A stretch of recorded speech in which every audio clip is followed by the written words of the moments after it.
What is going on, everyone, and welcome back to the channel. I hope you're all doing well. Today I've got for you a pretty tragic story in which a woman's brother sadly dies in her arms, leading her to break up with her husband of 7 years for another man that she's just met. However, there is a lot more to this one than it first seems, and we have an amazing update that comes 8 months after the original post. Without further ado, drop a like on this one if you're excited. Make sure you are subscribed. We're about 9,000 away now from 600,000 subscribers. Let's get into it. My wife, together for 12 years, married for 7, is leaving me for someone she has known 3 months. This was originally posted on July the 29th, 2023. A slight preface. My wife and her brother were very close when young. He got very into alcohol and went to prison for 10 years, then went immediately back to drinking, then died in front of her though. My wife, who is 30, and I, 33, started going to the gym together. We were loving the results of the fitness. It made sex even better, and we couldn't keep our hands off each other. We felt as happy and close as ever. 3 weeks after her brother died, this guy chats her up at the gym, and she immediately clicks with him. Now, I was wary, but I trusted my wife. She's a sweetheart, and I never imagined her having the ability to have an affair. Last weekend, we had one of the most romantic days and evenings that we've had in a while. This week, she decides that she cannot go on without finding out why she developed such a quick connection with this guy. We own a house and 3 pets. Her family and everyone we know are devastated and blown away, but she is dead serious. The woman I knew last week even, has left the building. This is a living nightmare that I just want to wake up from. We did couples counselling 3 times and have one scheduled on Wednesday, but she has completely made up her mind and seems to have rapidly fell out of love with me.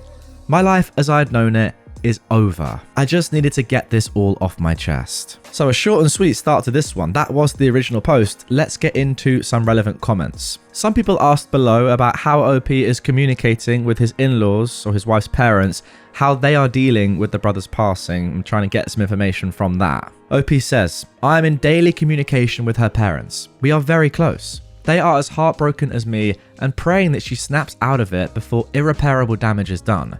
Unfortunately, that time is very close, if it has not already passed. And they, to be fair, understand that. OP on if his wife has been diagnosed with any issues that might have affected her in a traumatic event situation. He says she has not. Her dad has bipolar, her grandpa also has bipolar, both allegedly kicked in when 30. Wow, and she now is 30, could potentially be a reason? OP on if there was any sexual activities taking place between his wife and the involved individual from the gym. He says, about a month ago, he went into where she works, the library, and kissed her. Right after that, she snapped out of the fog, realized this is crazy, and told him he needs to keep to himself and that wasn't okay. Things went great for 3 weeks, but then she snapped right back into it. She swears that kiss is the only physical contact they have had though. I am extremely dubious, but who knows? I was her first everything, and she's pretty sexually nervous. Well, she's not open about herself as a sexual being. Right, now here is a great comment from somebody that I think sums up how I'm feeling about this. This person said, this sounds like a trauma response and a self-destructive behavior in response to intense grief. She is intentionally blowing up her life. Please go and see a trauma therapist. It will be helpful for you both dealing with your own situation and for understanding her actions. Unlike everyone else here, I actually empathize with your wife quite a bit. In addition to you, she is going through something that most of us will never ever understand. This is an incredibly complex situation that would do well to be divorced from ego. I completely agree.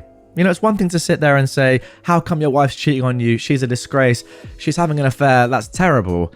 But there's more context to this. It's more nuanced than that. She's just seen her brother die in front of her. You can't really explain these sort of actions just by saying she shouldn't be doing it. She's gone through immense trauma and is going through immense trauma.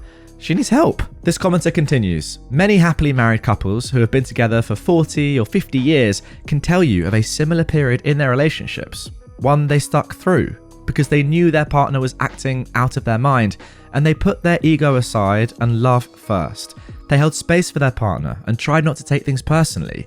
Your wife is divorcing you, so obviously this is out of your hands, but I would suggest this situation isn't permanent if you don't want it to be. Now, I'm not excusing cheating. 99% of the time, if your partner cheats on you or leaves you, I would be the first to say, no one is worth that, let them go, and good riddance.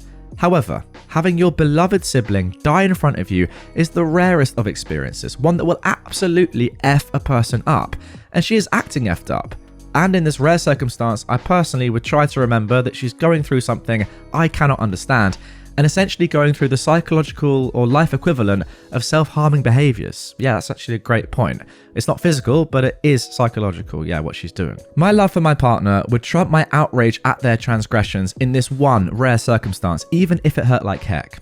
Do as you will, but I hope you don't let everyone else cloud your mind with the message that she's just being selfish and doesn't care about your relationship. I think this is a person absolutely nosediving in grief and horror. Sometimes life, love, and relationships are far more complex and nuanced than we act like they are. Exactly. What a wonderful comment, and I completely agree with every single word of it. OP replied to this saying, 2 days later, and this comment is the one that has stuck with me the most. My love for her is still trumping all of the hurt. I thought that she had hurt me too bad to forgive her, but that isn't the case at all. It's not even close. I have an insane amount of love for her and an unlimited supply of empathy for her situation. We had a good heart-to-heart this morning, and we agreed that we're likely going to separate, but not divorce. That our friendship and amicability are our number one priority. We both still love each other very much. We both agreed that we said things we did not mean due to anger and hurt. Things felt very black and white the last few days, and now the nuance and complexity of things are setting in even more. One day at a time, love is no joke, and being a human is messy. So there we go, that is it for the initial post. Again, that was a long time ago now, July 29th, 2023. And the beauty of this one and this subreddit is that 8 months later, we got an update. So we know how this one ends. Did these two get back together, as I hope they did, after getting over or at least dealing with or learning how to deal with this terrible trauma? Or did it not work out like that? The only way to know is to get into the update. So let's do it. Okay, so here we go then. This is it. Posted on April the 1st, 2024. Not on, well, I guess it is on April Fool's Day, but it's not on April Fool. So that's 8 months after the original post. I had a kind Redditor reach out to me over the weekend asking how I was doing regarding the above situation. The original post got a lot of attention, so I figured I would give an update. My wife filed for divorce a month after moving out. During this time, I did the whole online dating thing, which was way worse than I could have ever expected. I kept myself busy, working out, building my own confidence, hanging out with friends. In general, it was horrible, but I was trying to keep my head up. I was in therapy. I didn't jive with my first therapist. I found a new one in December who I liked a lot more, and I'm still seeing her. Mid-December, my wife calls me, crying, asking if she can stay in the guest bedroom because she has nowhere to go. I say yes, even though she hurt me so badly. I did still love her. It turns out that things with the guy at the gym turned toxic very fast. I know the word narcissist gets thrown around a lot these days, but this guy though, it's hard to believe these subhuman pieces of trash actually exist. So she stays in the guest bedroom for a week, then goes and stays at her parents' for a month. She had a nervous breakdown and was able to get a medical leave of absence from her work. Mid-January comes around and she is back at the house, but still in a very frantic and erratic state, sort of like she was withdrawing off hard drugs. I had no idea about the addictive nature of toxic relationships. It's a psychological clusterfuck. She is clear that she is too effed up in the head to be in a relationship and is going to work on herself. I give her the time and space she requested. She goes all in on learning about the psychology of all this rubbish. Inner child work, how the nervous system reacts and attracts you to toxic people if you grew up in a toxic household, anxious and avoidant attachment styles. There's this book called How to Stay Married, where the wife had an affair, and it turns out the root of the issue was her unresolved childhood trauma. Long story short, the same thing happened here. It hurts, but I can forgive her. She is my best friend, and we're insanely compatible in a lot of ways. She's really been returning to herself the past month. She's the happiest I've seen her in at least a year, and last week we filed the paperwork to dismiss the divorce. We are both in individual counselling and soon to start couples therapy. I'm sure a lot of people will think that I am making a mistake in reconciling, but I am happy. I do trust her now that she has the knowledge to not let this happen again, and she has the drive to become the best person she can be. Well, there we go. That was the happy ending I was after. Now, people in the comments weren't as positive about this as me. I think that's fair to say. Someone said this: what boundaries did you set? I'm asking because we only have a couple of posts for insight, and from what's there, it strongly implies that she hasn't accepted responsibility nor accountability for what she did to you. Man, she didn't just break your heart, she shattered and then stomped on the pieces. Healthy relationships need trust, respect, and boundaries, and she violated all three in the most humiliating way. Is it possible that you are just fleeing back into a safe space, your marriage, that in reality doesn't exist anymore? It doesn't read like there's anything stopping her from doing this to you again. Good luck, man, but dang, what she did to you was beyond effed up. The only thing worse would be if you were now raising his kid too. Have you been intimate with her since? Have you gotten tested for STDs afterwards? You should. And if you have any kids, please test paternity so that your rights are protected. There we go, probably the opposite end of the spectrum to me. You could say that perhaps I'm being a little bit too positive, and there are still major issues that OP has to work through that this commenter has outlined, which is fair enough. He's a little bit more scathing than I am. Let me know in the comments down below. Are you more in line with this commenter or me? Anyway, this is how OP responded to that comment. So these are the boundaries. Complete access to her phone anytime. Instantly, I don't love that. I just think that you could never have that in a healthy relationship. Yes, I kind of understand it from OP's perspective that he wants to, make sure that she's not messaging anyone else or, having an affair. But can you really have that lack of a level of trust and have a good relationship, a good healthy relationship? I'm not sure. Anyway, he continues. Individual counseling for her and couples counseling for us. That makes sense. Basically, anytime I may have even a hint of suspicion of any sort of nefarious activity, I can investigate, no questions asked. This has not needed to happen because we spend nearly all of our free time together or doing our own stuff around the house. If we aren't spending time together, she's reading self-help or watching self-help on YouTube. We work the same hours, we go to the gym together, we come home. Yes, what she did was beyond screwed up. We're all on the same page with that. She says that what she did is unforgivable, that she's a huge POS, a complete freaking moron, that I deserve better. I want to make things work for the sake of the life we built over 12 years, the beautiful home and land we own together, the vast array of common interests we have together. I want to continue building memories of love and laughter and fun like we did for 12 years. There is a lot that is important to me that can be saved if the work is put in. Her estranged brother dies in front of her while she is holding his hand, and then weeks later, this guy comes into her life and love bombs her while she is still spiraling in grief. It's no excuse for what she did, but it is enough for me to give her at least some iota of grace that she was not in a sane and rational mind when this all went down. And yes, we have been having sex.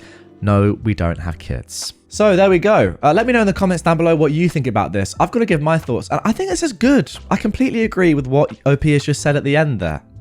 It's a fact. She's gone through the most unimaginable trauma possible. I mean, think about it for a second, and I'm trying to as well.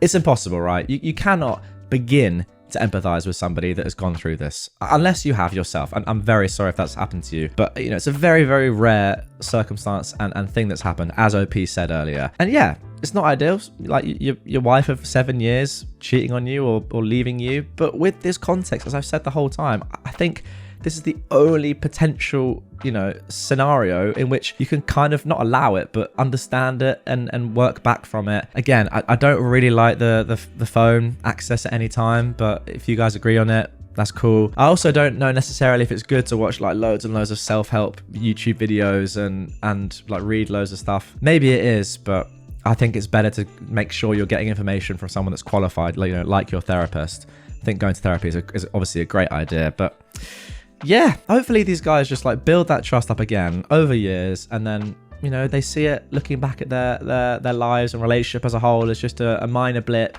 in an otherwise extremely happy time together. With the context that sadly your wife's brother died in her arms and she had to deal with that and couldn't, because who could? Just quickly before we end things, on the phone thing, someone has said down below, which I agree with. Every time I hear of people doing these, cheating partner has agreed that I get to look through their phone anytime I want, no questions asked, full access. I've always felt that if the person actually starts looking at their phone all the time, with or without reason, that would just make things worse, cause more fights, and breed resentment. These people are always so optimistic, but I always imagine it just makes things worse and worse. Now, I agree with that, but I will say that if you aren't going to check her phone much at all, I mean, ideally ever, then that's completely fine. I'm also not entirely sure about spending all your free time together, all your lives together as well. Who knows? I mean, look, you've been together 7 years and it's worked, but I mean, has it? Yes, it has, but yeah. I don't know, like surely you want to have some time on your own eventually and do your own hobbies and see your own friends. And will you be able to trust her when that happens? Who knows? But yeah, genuinely, I would say that I actually wish these guys the best. So good luck, OP, and good luck, cheating wifey. Anyway, guys, hope you enjoyed this one. Let me know down below your thoughts on this. Obviously, those are just my thoughts. I'm going to be reading through the comments because this is a pretty complex situation, and I feel like a lot of you guys might have very different viewpoints or come up with great arguments as to why perhaps you feel differently to me, or maybe you feel the same. Who knows? Let me know down below. I always love reading your guys' thoughts.